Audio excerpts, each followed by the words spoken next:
এখন ঐশ্বরিয়া রাই হলো 1 নম্বর। আর আপনি বললেন যে মূল ধর্মগ্রন্থ পড়তে, কিন্তু আসসালামু আলাইকুম। আজকের ভিডিওতে আমরা জানব ডাক্তার জাকির নায়েকের বয়ানে পুরুষ মানুষ কেন অধিক বিয়ে করে। একজন মহিলা কি সারা জীবন কুমারী থাকতে পারে? সব পুরুষ কি একাধিক বিয়ে করতে পারে? তো চলুন শুরু করি আজকের ভিডিও। আমার নাম রাজাজি, নিউ কলেজে ফার্স্ট ইয়ারে পড়ি।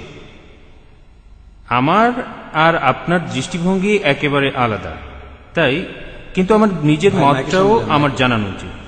আপনি বললেন কৃষ্ণের 16,000 স্ত্রী ছিল, আমরা মুসলমানরাও 4টা বিয়ে করতে পারি। এতে এ কথাই বলা যায় যে এই দুইটা ধর্মই একসাথে মহিলাদের অধিকার থেকে বঞ্চিত করছেন। আপনি বললেন যে হয়তো বলতে পারেন মানুষ আসলে খুব আকর্ষণীয়, তবে এটা ব্যক্তিগত দৃষ্টিভঙ্গি। আর যদি এভাবে ব্যাপারটা দেখেন, আপনাদের দেখার ভুল আছে, আপনাদের চিন্তায় ভুল আছে। সৌন্দর্যের যে ধারণা সেটাও সময়ের সাথে বদলায়। একসময় ক্লিওপেট্রা ছিল সবচেয়ে সুন্দরী, কিন্তু এখন আর তেমনটা নেই। এখন ঐশ্বরিয়া রাই হলো 1 নম্বর। আর আপনি বললেন যে মূল ধর্মগ্রন্থ পড়তে, কিন্তু এতে করে কিছু উগ্রবাদী আর মৌলবাদী তৈরি হয়। আপনি যখন কোনো ধর্মে বিশ্বাস করবেন তখন নিজের অন্যায়টাকে অন্যায় মনে হবে না। আর সেটাই ঠিক সেরকমই ঘটনাই ঘটেছিল গুজরাটে। 2000 মুসলিমকে সেখানে খুন করা হয়েছে, কেউ তাদের বাঁচাতে আসেনি। কিছু কমিউনিস্ট আর ডেমোক্রেট দল এগিয়ে এসেছিল। লোকজন ধর্মীয় মূল্যবোধের উপর আস্থা হারিয়ে ফেলেছে, আর আপনাদের মতো মানুষের কাছে এই ধর্মীয় মূল্যবোধটাই সবচেয়ে বড়। এসব ধর্ম উগ্রবাদী মানুষ তৈরি করে। তাই মানুষজনকে তাদের প্রাপ্য স্বাধীনতাটা দেন, যাতে করে তারা সমাজতান্ত্রিক আন্দোলনে যোগ দিতে পারে, যেমন কমিউনিস্ট আন্দোলন। ধন্যবাদ।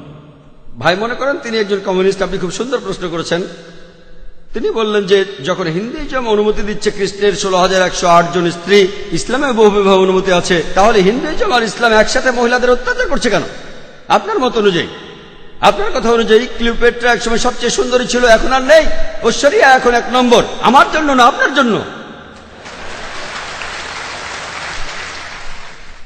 আপনার কাছে যা সুন্দর আমার কাছে নাও হতে পারে, আপনার সঙ্গে একমত। এটা দৃষ্টিভঙ্গির ব্যাপার। আমিও একমত, ঐশ্বরিয়া রায় আপনার জন্য 1 নম্বর হতে পারে, আমার জন্য না। তাহলে বুঝতে পারছেন এক এক জায়গার নিয়ম হচ্ছে এক এক রকম। আমি উদাহরণ দিয়েছি, আমেরিকায় যেটা ভদ্রতা সেটা এখানে অভদ্রতা, আমেরিকায় যেটা অভদ্রতা সেটা এখানে ভদ্রতা। এটা কে ঠিক করবে? আপনার কথা মানলাম। আপনি যদি ভাবেন একাধিক স্ত্রীর অর্থ মহিলাদের অত্যাচার করা, তাহলে লক্ষ লক্ষ মহিলাদের দায়িত্ব কে নেবে? আপনি। তাদের কে দেখবে? আপনার কমিউনিস্ট আন্দোলন দেখবে? আল্লাহ মানুষ জাতির সমস্যার সমাধান দিয়েছেন এই পবিত্র কোরআনে।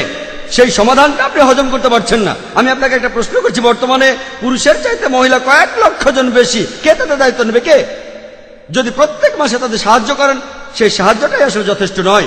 পুরুষ আর মহিলার প্রাকৃতিক নিয়মের কিছু জৈবিক চাহিদা থাকে। আল্লাহ কোরআনে বলছেন, সূরা রুমের 21 নম্বর আয়াতে উল্লেখ আছে, আল্লাহ তোমাদের হৃদয়ে ভালোবাসা আর দয়া সৃষ্টি করেছেন। আমি একজন ডাক্তার হিসেবে বলছি, একজন মহিলা সারা জীবন কুমারী থাকতে পারে না।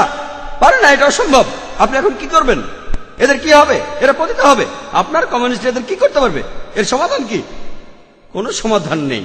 আল্লাহ আমাদের এই সমস্যার সমাধান দিয়েছেন, সেই সমাধানটা হজম করতে পারছেন না। তাহলে এখানে সমস্যাটা হলো সমাধান পছন্দ হচ্ছে না, আপনি সমাধান দেন। এর চাইতে ভালো সমাধান কি দিতে পারেন? ইসলামে একাধিক বিয়ে করাটা আবশ্যিক নয়, 4টা বিয়ে করা আবশ্যিক নয়। আমি এমন কোন ইন্ডিয়ান মুসলিমকে চিনি না যার 4টা স্ত্রী, কাউকে চিনি না। অন্যান্য কিছু বিদেশি মুসলিম আছেন। আপনাকে বুঝতে হবে ভাই, এটাই হলো সমাধান। সব পুরুষই একাধিক বিয়ে করতে পারে না, সবাই করতে পারে না। তবে কিছু মানুষ স্ত্রীদের সুবিচার করতে পারেন, আল্লাহ তাদের অনুমতি দিয়েছেন। তারা যদি সুবিচার করতে পারে, আপনার সমস্যা কোথায়? কোথায় মহিলাদের অত্যাচার করছি? আমরা তাদের সম্মান করছি। আপনি যে আমেরিকা তথাকথিত আধুনিক কালচারের কথা বলছেন, আর্ট কালচারের নামে তারা কি করছে? তারা মহিলাদের অসম্মান করছে। আপনি যে নারী স্বাধীনতার কথা বলছেন, সেটা আসলে স্বাধীনতার নামে শরীরকে শোষণ করছে, সম্মানের অবমাননা করছে, আর আত্মাকে বঞ্চিত করছে। পশ্চিমা সমাজ আসলে মহিলাদের অধিকার দেওয়ার কথা বলে তাদের নামিয়ে দিচ্ছে উপপত্নীর স্তরে, রক্ষিতার স্তরে। তারা সমাজের প্রজাপতি, যারা আর্ট কালচারের পর্দার পেছনে থাকে। আর্ট আর কালচারের নামে ঐশ্বরিয়া রায়, সে আবার কে? মডেলিং, তাই তো? ঠিক না? এখানে আপনাকে সঠিকভাবে চিন্তা করতে হবে। আমরা মাকে বিক্রি করতে চাই না, আমরা বোনকে বিক্রি করতে চাই না। আপনি চাইলে তা করেন। একটা অ্যাডের কথা শুনেছিলাম, আগের লেকচারে আমি বলেছিলাম BMW।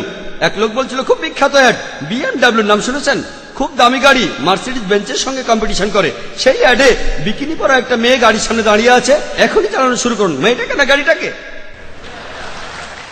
আপনারা কি করছেন? কমিউনিজমের কথা বলে, মহিলাদের অধিকারের কথা বলে আপনাদের মা বোনকে বিক্রি করছেন, আপনাদের মা বোনকে বিক্রি করছেন। আমরা মুসলিমরা এটা করতে চাই না, আমরা এটা করতে চাই না।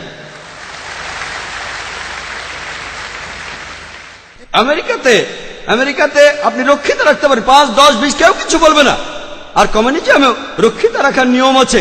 একাধিক স্ত্রী থাকলে সমান অধিকার দিতে হবে, অবিচার করতে পারবেন না, সম্মান করতে হবে, সম্পদের ভাগ দিতে হবে।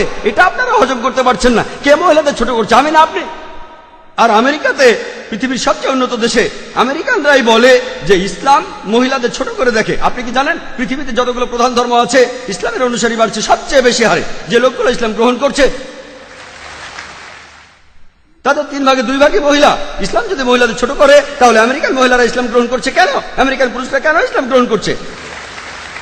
কে ডক্টর আবু আমিনা বিলাল ফিলিপসকে ইসলাম গ্রহণে বাধ্য করেছিল? ভাই আব্দুর রহিম গ্রিনকে কে জোর করেছিল? কে? যারা ইসলাম গ্রহণ করছে তাদের 3 ভাগের 2 ভাগই মহিলা, তারাও ইসলাম গ্রহণ করছে। কেন? ইসলাম যদি মহিলাদের ছোট করে, তাহলে কেন তারা মুসলমান হচ্ছে?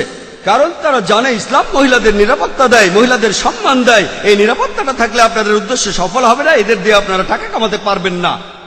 পলিটিশিয়ানরা যেমন ডিভাইড অ্যান্ড রুলের নীতি মেনে চলে, আর্ট আর কালচারের লোকেরা তেমনি মহিলাদের অধিকারের কথা বলে। বিউটি কন্টেস্ট, কসমেটিক্স বিক্রি করা হচ্ছে, তারা এভাবে কোটি কোটি ডলার কামাচ্ছে। আপনি জানেন বিউটি কন্টেস্ট কি জন্য? এই বিউটি কন্টেস্টের নামে তারা কোটি কোটি ডলার কামাচ্ছে। আর এরা যেহেতু কোটি কোটি ডলার কামাচ্ছে, অন্যান্য সব লোকজনও সেটা দেখছে। তাহলে বুঝলেন ভাই, আমরা আমাদের মা বোনদের লোকজনের সামনে সাজিয়ে দেখাতে চাই না। তাদের সম্মান করি, তাদের ভালোবাসি, তাদের শ্রদ্ধা করি। আমরা মহিলাদের ছোট করি না। ভিডিওতে নারীদের নিয়ে খুব সুন্দর আলোচনা করলেন ডাক্তার জাকির নায়েক। ভিডিও থেকে শিক্ষণীয় অনেক বিষয় রয়েছে, যেমন ইসলামে নারীদের যে সম্মান করা হয় তা কি অন্য ধর্মে করা হয়। ভিডিওতে ডাক্তার জাকির নায়েক আরও বলেছেন আমেরিকায় কিভাবে নারীদের অসম্মান করা হয়। আশা করি ভিডিও থেকে আমরা অনেক কিছু জানতে পেরেছি, যা আমরা আগে জানতাম না।